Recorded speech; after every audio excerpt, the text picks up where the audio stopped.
Hello বন্ধুরা, welcome to Bangladesh crack. আজকে Indian হিস্ট্রির উপর একটা ডেমো ক্লাস আমি তোমাদেরকে দিতে চলেছি। ভারতের মধ্যযুগের উপর ক্লাসটি হবে। তো ক্লাসটি কেমন লাগবে বা লাগলো সেটা তোমরা ভিডিওটি দেখার পরে অবশ্যই কমেন্টের মধ্যে জানাবে। আর ক্লাসটির যে পিডিএফ নোটসটি সেটা আমি ফ্রেশ করার পর তোমাদেরকে গ্রুপে দিয়ে দেবো, কারণ এইখানে যে নোটসটি থেকে আমি পড়াচ্ছি সেটাতে একটু হ্যান্ডরাইটিংটা একটু খারাপ আছে।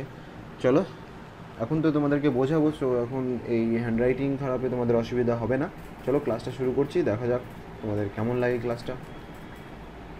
ওকে, তো আজকে আমরা পড়বো ভারতের মধ্যযুগ। ওকে, তো প্রথমে আমাকে ভারতের ইতিহাসকে তিনটি ভাগে ভাগ করা হয়, এটা আমরা সবাই জানি, তাই না? তো ভারতের ইতিহাসকে কীভাবে ভাগ করি আমরা? ইন্ডিয়ান হিস্ট্রিকে অবভিয়াসলি আমরা তিনটি ভাগে ভাগ করি। কি? অ্যানসিয়েন্ট, আর যেটা আমরা প্রাচীন ভারত বলি। তারপর কি? মিডিয়েভেল, ওকে, যেটা বা মধ্য ভারত বলা হচ্ছে। তারপর কি? তারপর হচ্ছে মডার্ন, ওকে না? তারপর হচ্ছে মডার্ন। এই হচ্ছে তিনটে ভাগ। তো এই তিনটে ভাগ আমরা সবাই জানি, এটা হচ্ছে প্রাচীন, এটা মিডল এবং মানে মধ্য ভারত, আর এটা হচ্ছে আধুনিক ভারত।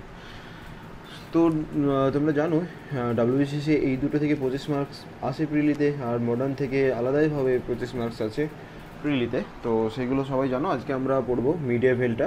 তবে জাস্ট ইন্ট্রোডাকশান হিসাবে আমি তোমাদেরকে বলে দিচ্ছি, টাইম লাইনগুলো একটু জেনে নেবে। কারণ অ্যানসিয়েন্ট যেটা, সেটা হচ্ছে যে হরপ্পা সভ্যতা যখন থেকে শুরু হয়েছিল সেই সময় থেকে হচ্ছে আমাদের প্রাচীন ভারতের ইতিহাস। এবং তারপরে মধ্য ভারতের ইতিহাস কখন থেকে শুরু হয়? যখন ভারতবর্ষে মুসলিমরা রাজত্ব করতে শুরু করলো, ইসলাম ধর্ম মানে ধর্মাবলম্বী যে মানুষরা, অর্থাৎ মুসলিমরা যে ভারতবর্ষে শাসন করতে শুরু করে, সেই সময়কাল থেকে আমরা সেটাকে মধ্যযুগ বলতে পারি। আর মডার্নটা তো তোমরা জানোই, মোটামুটি 1707 খ্রিস্টাব্দ থেকে মডার্ন। তো দেখো, অ্যানসিয়েন্টটা তোমার হয় তোমার মোটামুটি 2300 সাল বেশি, মানে যীশু খ্রিস্টের জন্মে 2300 বছর আগে থেকে অ্যানসিয়েন্ট হিস্ট্রি শুরু হয়। যেখানে হরপ্পা সভ্যতা টাইম লাইনটা দেখো, 2300 থেকে 1750। এই যে টাইম লাইন, এটা হরপ্পা সভ্যতার টাইম লাইন ছিল, এটা বারবার পরীক্ষায় আসে। এবং চ্যালকোলিথিক পিরিয়ড, এই যে যুগটার নাম হচ্ছে চ্যালকোলিথিক। ওকে, চ্যালকোলিথিক। যদিও আজকে আমরা এই নিয়ে আলোচনায় আসবো না। আজকে আমাদের আলোচনা শুরু হচ্ছে, দেখো, যেখান থেকে মিডিয়েভেল শুরু হচ্ছে, অর্থাৎ 1206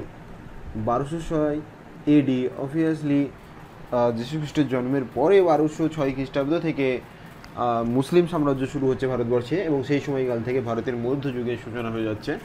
এবং 1707 পর্যন্ত যতদিন এই মুঘলদের শক্তিশালী মুঘল সম্রাটরা ভারতে শাসন করেছে, ততদিন পর্যন্ত আমরা সেটাকে মিডিয়েভেলের মধ্যে ফেলি। কারণ এই 1707-এ ঔরঙ্গজেব মারা যায়, সঙ্গে সঙ্গে শক্তিশালী মুঘল সম্রাটদের অবসান ঘটে। এমন নয় যে পুরো মুঘল সাম্রাজ্যটাই অবসান ঘটে গিয়েছিল। ওকে,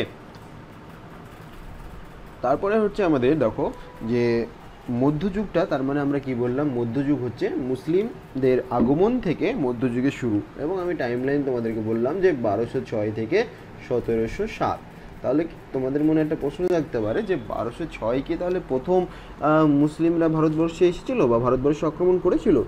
তো অ্যান্সার হবে না। 1206-তে কিন্তু প্রথম মুসলিমরা ভারত আক্রমণ করেনি, করেছিল 712 খ্রিস্টাব্দে। 712 খ্রিস্টাব্দে প্রথম মুসলিমরা ভারতবর্ষে আক্রমণ করে, যদিও সেই আক্রমণের সময় ভারতবর্ষে সাম্রাজ্য বিস্তারের কোনো ইচ্ছা মুসলিমদের ছিল না। তাহলে কথা হচ্ছে, তারা ভারতবর্ষ কেন হঠাৎ আক্রমণ করতে গেল? ওকে, তো প্রথমে বলে দিচ্ছি যে 712 খ্রিস্টাব্দে একটি যুদ্ধ হয়েছিল, যেটা রাওড়ের যুদ্ধ নামে পরিচিত। আমি বানানটা ঠিক লিখছি কিনা জানি না, তবে সেটা রাওয়ার, এরকম কিছু একটা, রাওয়ারের যুদ্ধ নামে পরিচিত। 712 খ্রিস্টাব্দে কী হয়েছিল দেখো, এই যুদ্ধে তৎকালীন আরবের যে খলিফা ছিলেন আল হজ্জাজ, তো আল হজ্জাজের একজন সেনাপতি ছিলেন মোহাম্মদ বিন কাসিম, যিনি সিন্ধু প্রদেশের রাজা দাহিরকে আক্রমণ করেছিল। ঠিক আছে, তো দাহিরের সঙ্গে তার যুদ্ধ হয়েছিল এবং তিনি জয়লাভ করে। এই ঘটনাটি আরবদের সিন্ধু বিজয় নামে পরিচিত। ঠিক আছে, আরবদের সিন্ধু বিজয় নামে পরিচিত। তো এই যে ঘটনাটা, আমরা এর পিছনে একটা গল্প আছে, হ্যাঁ, যে কেন হঠাৎ আক্রমণ করতে গেল আরবরা। চলো আমরা পড়ানোর আগে সেই গল্পটা একটু জেনে নিই, কারণ ইতিহাসের একটু গল্পগুলো জানলে, যদিও গল্পগুলো থেকে পরীক্ষায় প্রশ্ন আসে না, কিন্তু গল্পগুলো যদি জানা থাকে তাহলে তোমাদের মনে রাখতে বা ইতিহাসটা পড়তে ভালো লাগবে বা ইন্টারেস্ট পাবে। তোমরা যখন পরবর্তীতে বই পড়তে যাবে তখন সেই কনসেপ্টগুলো পুরো ক্লিয়ার হয়ে যাবে।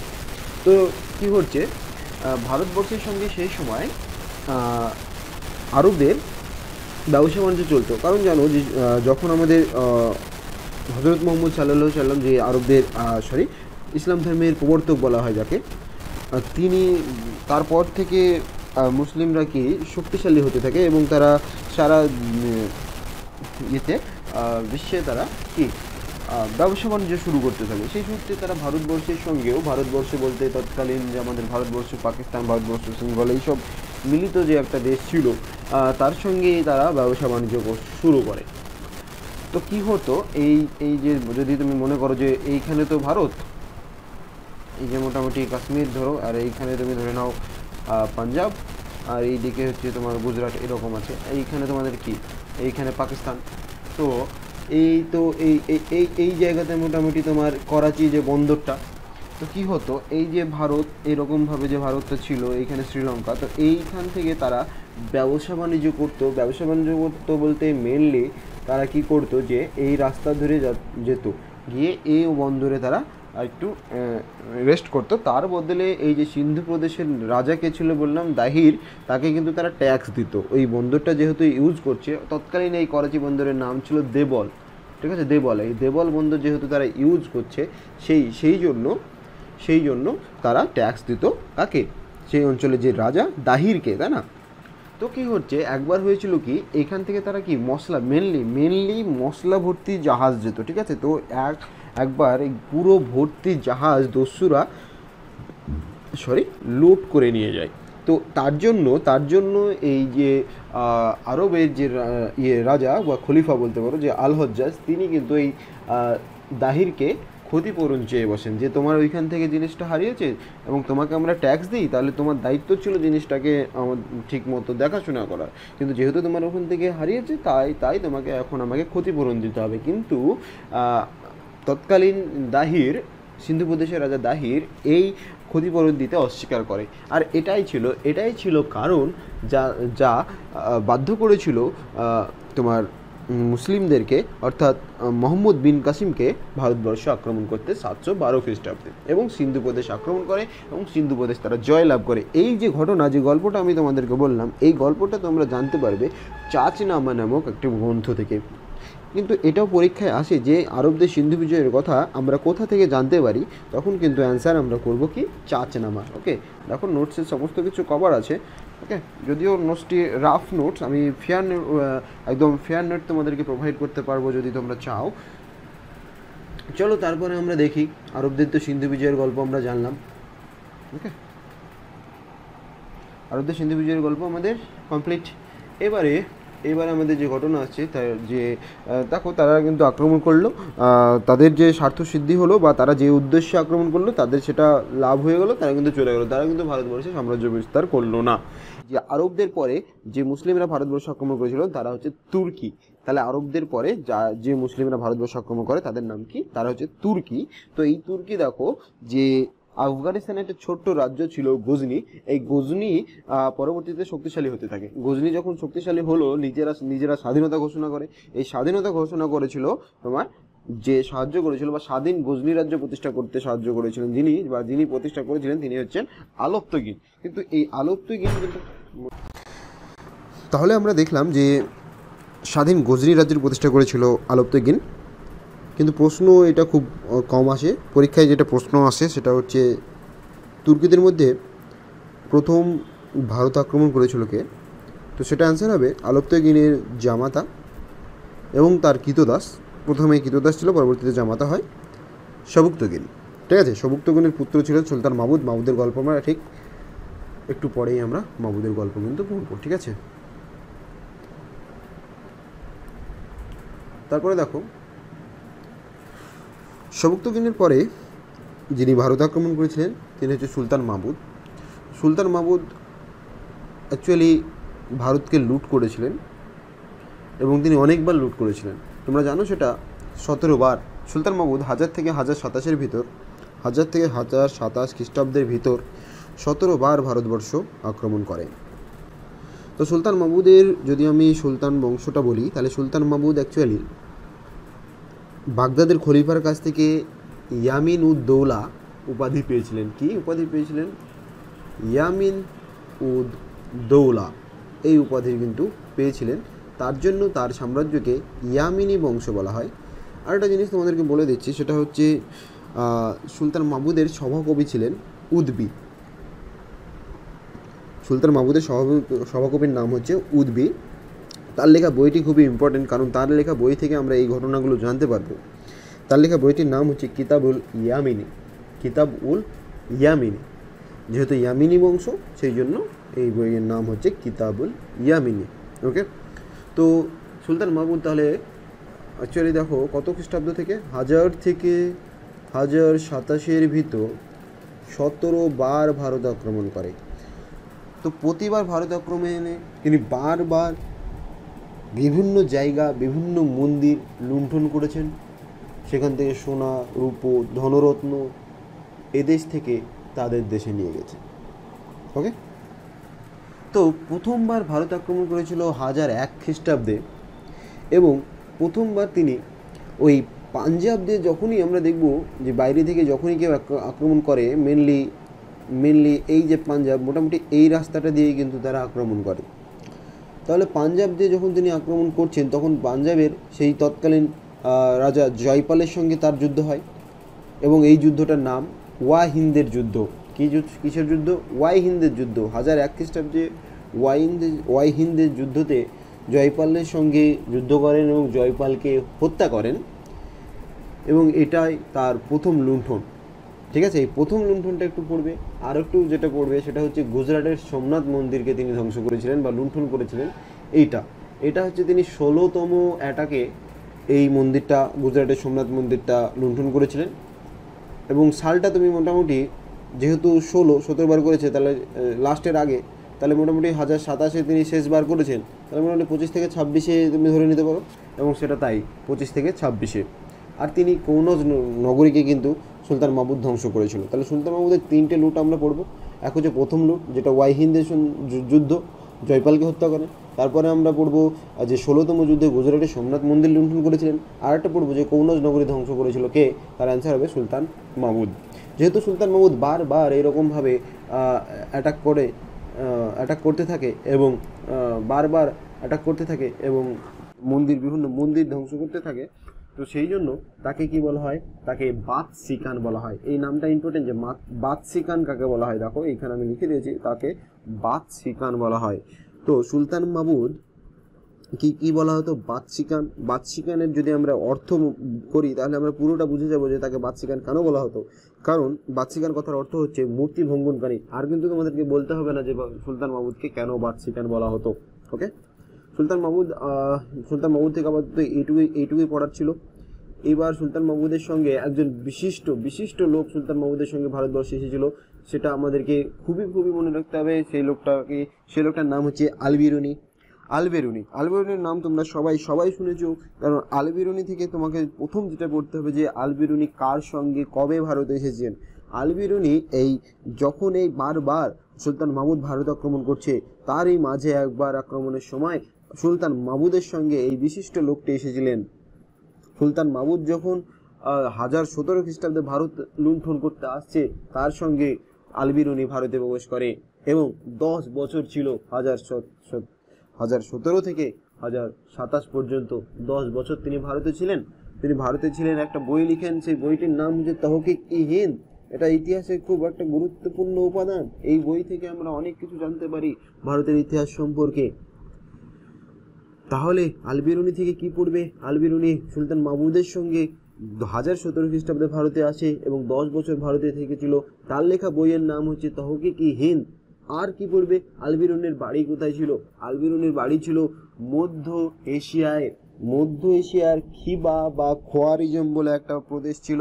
সেই প্রদেশে তার কিন্তু আসল বাড়ি ছিল খিবা বা খোয়ারিজম। ওকে, খিবা বা খোয়ারিজম। ওকে, তার আসল নামটা বারবার পরীক্ষায় আসে। আলবিরুনের আসল নাম ছিল আবু রিহান। ওকে, আলবিরুনের আসল নাম কি ছিল? আবু রিহান। আলবিরুনি থেকে আপাতত এইটুকু পড়লে হবে। এইবারে এতক্ষণ পর্যন্ত আমরা দেখলাম যে যারাই ভারতবর্ষে আসছে তাদের নিজের স্বার্থ সিদ্ধির জন্য, তার মানে যে উদ্দেশ্যে তিনি আসছেন সেই উদ্দেশ্য সিদ্ধি হচ্ছে, তিনি আবার ফেরত যাচ্ছেন। ভারতে কিন্তু তারা বসবাস করতে বা ভারতে কিন্তু সাম্রাজ্য প্রতিষ্ঠা করতে কেউ আসেননি। একমাত্র মোহাম্মদ ঘুরেই এসেছিলেন ভারতবর্ষে, যিনি ভারতবর্ষে সাম্রাজ্য প্রতিষ্ঠা করতে চেয়েছিলেন এবং তিনি ভারতবর্ষে সাম্রাজ্য একটা প্রতিষ্ঠা করেও ছিলেন।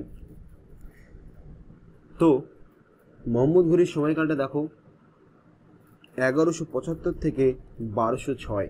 ওকে, মোহাম্মদ ঘুরির তোমার উৎপত্তিটা একটু তোমাদেরকে আমি বলে দিচ্ছি। দেখো, মোহাম্মদ ঘুরি যে রাজ্যের বাসিন্দা ছিলেন সেটা হচ্ছে আফগানিস্তানেরই গজনি রাজ্যেরই পাশে একটা ছোট্ট রাজ্য ঘুর। এই রাজ্যটির নাম ঘুর। এই যে ঘুর রাজ্য, এই ঘুর রাজ্যের আস্তে আস্তে শক্তিশালী হতে থাকে। তারা স্বাধীনতা অর্জন করে, তারা গজনিকেও দখল করে নাও। তারপরে তারা বিভিন্ন মানে আমাদের ভারতের মতো দেশগুলিতে সাম্রাজ্য বিস্তারের জন্য অগ্রসর হতে থাকে। তাদের মধ্যে সর্বশ্রেষ্ঠ রাজা, ঘুর বংশের যে রাজারা রাজত্ব করেছিল তাদের মধ্যে সর্বশ্রেষ্ঠ রাজা হচ্ছে এই মোহাম্মদ ঘুরি, যার প্রকৃত নাম মইজুদ্দিন মোহাম্মদ ঘুরি। মইজুদ্দিন মোহাম্মদ ঘুরি, আরেকবার বলছি, মইজুদ্দিন মোহাম্মদ ঘুরি। ওকে, দেখো এখানে লেখা আছে মইজুদ্দিন মোহাম্মদ ঘুরি। তাকে আর একটাও নামে ডাকা হতো, সেটা হচ্ছে শিহাবুদ্দিন। তো তিনি প্রথম ভারতবর্ষে এসেছিলেন 1191 খ্রিস্টাব্দে। 1191 খ্রিস্টাব্দে প্রথম তিনি ভারতে আসেন, কিন্তু ভারতে তিনি যে আসবেন বা আক্রমণ করবেন সেই ঘটনা ভারতীয়রা জেনে যায়। সেই জন্য তখন যে দিল্লির শাসক তখন ছিলেন পৃথ্বীরাজ চৌহান। পৃথ্বীরাজ চৌহান তার পার্শ্ববর্তী এলাকার রাজাদের সঙ্গে ভালো সম্পর্ক গড়ে তোলেন এবং তারা একসঙ্গে এই যে প্রথমবার আক্রমণ প্রতিহত করেন এবং পৃথ্বীরাজ চৌহান তাহলে সবার সাহায্য নিয়ে কিন্তু জয়লাভ করেছিল। এই যুদ্ধটির নাম ছিল তরাইনের প্রথম যুদ্ধ। তরাইনের প্রথম যুদ্ধ 1191। তাহলে তরাইনের প্রথম যুদ্ধ 1191 পৃথ্বীরাজ চৌহানকে পরাজিত করলো। পৃথ্বীরাজ চৌহান পরাজিত করলো কাকে? পরাজিত করলো মোহাম্মদ ঘুরিকে। কিন্তু এই যে জয়লাভ হলো তাতে তার ভিতরে একটা আত্ম অহংকার বা অহংবোধ সৃষ্টি হয়, যা তার সঙ্গে এই যে পার্শ্ববর্তী রাজাদের সম্পর্ক খারাপ হয়ে যায়। এই সুযোগটা মোহাম্মদ ঘুরি বুঝতে পারে এবং মোহাম্মদ ঘুরি ঠিক তার পরের বছরই পৃথ্বীরাজ চৌহানকে আক্রমণ করে। 1192 খ্রিস্টাব্দে তরাইনের দ্বিতীয় যুদ্ধ, যেটা তরাইনের দ্বিতীয় যুদ্ধ 1192, মোহাম্মদ ঘুরি পৃথ্বীরাজ চৌহানকে কিন্তু সম্পূর্ণভাবে পরাজিত করে। দেখো, এইভাবে কিন্তু মোহাম্মদ ঘুরি দিল্লি দখল করলো এবং ভারতবর্ষের সাম্রাজ্য বিস্তারের পথ সুগম করে দিল। এরপরে মোহাম্মদ ঘুরির আর একটা জিনিস তোমাদেরকে পড়তে হবে, সেটা হচ্ছে চান্দোয়ারের যুদ্ধ, যেটা 1194 খ্রিস্টাব্দে হয়েছিল। তাহলে 1191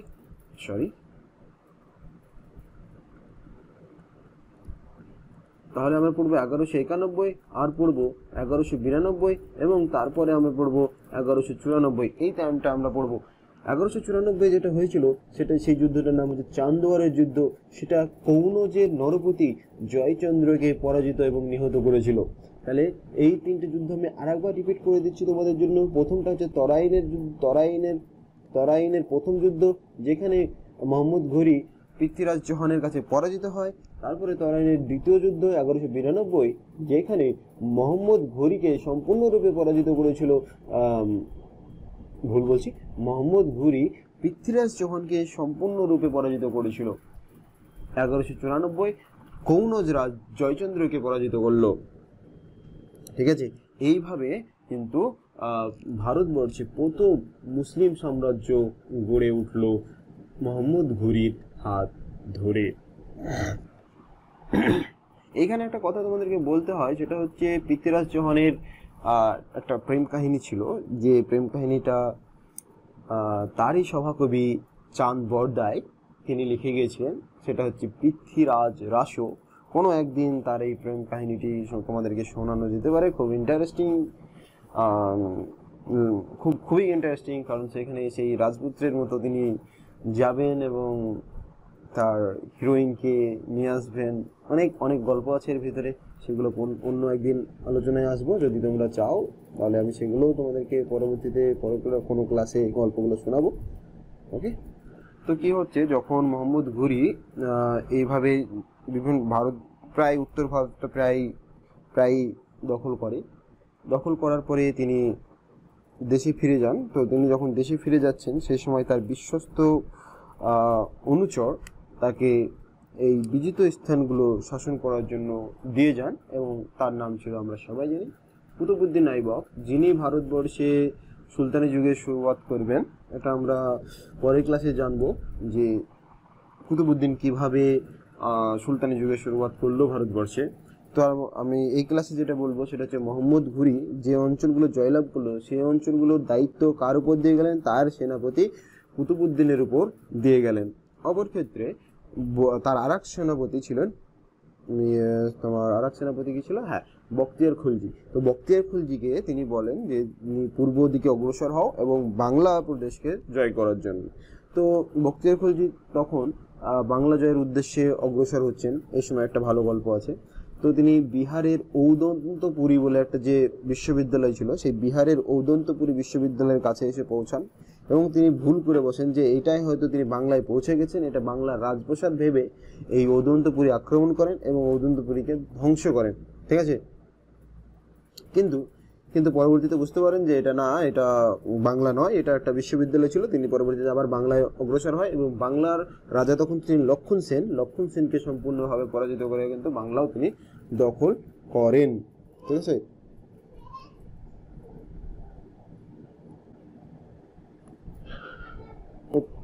তাহলে মোহাম্মদ ঘুরির কথা তো তোমরা জানলে, কিন্তু কথা হচ্ছে ভারতবর্ষীয়রা তো ইতিহাস লিখতো না। তাহলে এই যে মোহাম্মদ ঘুরির ঘটনা আমরা কোথা থেকে জানতে পারি সেটা আমাদেরকে জানতে হবে। এটা পরীক্ষায় আসে যে মোহাম্মদ ঘুরির সভাকবি কে ছিলেন? মোহাম্মদ ঘুরির সভাপতি ছিলেন হাসান নিজামি। কি? মোহাম্মদ ঘুরির সভাপতি ছিলেন হাসান নিজামি। কে ছিলেন? হাসান নিজামি, মোহাম্মদ ঘুরির সেনাপতি। তো এই হাসান নিজামির লেখা বই তাজ উল মাসির। কি? তাজ উল মাসির। তো এই তাজ উল মাসির থেকে এই যে মোহাম্মদ ঘুরির ভারত আক্রমণের কথা আমরা জানতে পারছি। হ্যাঁ, মোহাম্মদ ঘুরি যখন দেশে ফিরে যাচ্ছেন তখন তিনি কি করলেন, তোমাদেরকে জিনিসটা আরেকবার রিপিট করছি, যে তিনি বিজিত স্থানগুলো কুতুবউদ্দিনকে দিয়ে গেলেন। আর একটা বখতিয়ার খলজিকে বাংলা জয় করতে পাঠালেন। বখতিয়ার খলজি আরেকজন, এই যে সিন্ধু প্রদেশের দায়িত্ব একজনকে দিয়ে গেছিলেন, তার নাম হচ্ছে নাসিরউদ্দিন কুবাজা। ঠিক আছে, নাসিরউদ্দিন কুবাজাকে কিন্তু সিন্ধু প্রদেশের দায়িত্ব দিয়ে যান। তারপরে যখন তোমার 1206 খ্রিস্টাব্দে মোহাম্মদ ঘুরি মারা গেলে এই কুতুবউদ্দিন আইবক নিজেকে শক্তিশালী করে ফেলে এবং এদের দুজনকে পরাজিত করে এই অঞ্চলগুলো তিনি দখল করেন এবং ভারতবর্ষে একটা বড় সাম্রাজ্য, প্রকৃত সাম্রাজ্যের সূচনা করেছিলেন এই কুতুবউদ্দিন আইবক। তো এই কুতুবউদ্দিন আইবক এর গল্প আমরা পরের দিন পড়বো, কারণ কুতুবউদ্দিন আইবকের ছেলেবেলা ছিল খুবই কষ্টকর এবং তিনি একজন দাস ছিলেন। তো সেই ঘটনা পরের দিন আমরা কুতুবউদ্দিন আইবক যখন পড়বো সেখান থেকে আমরা জানবো।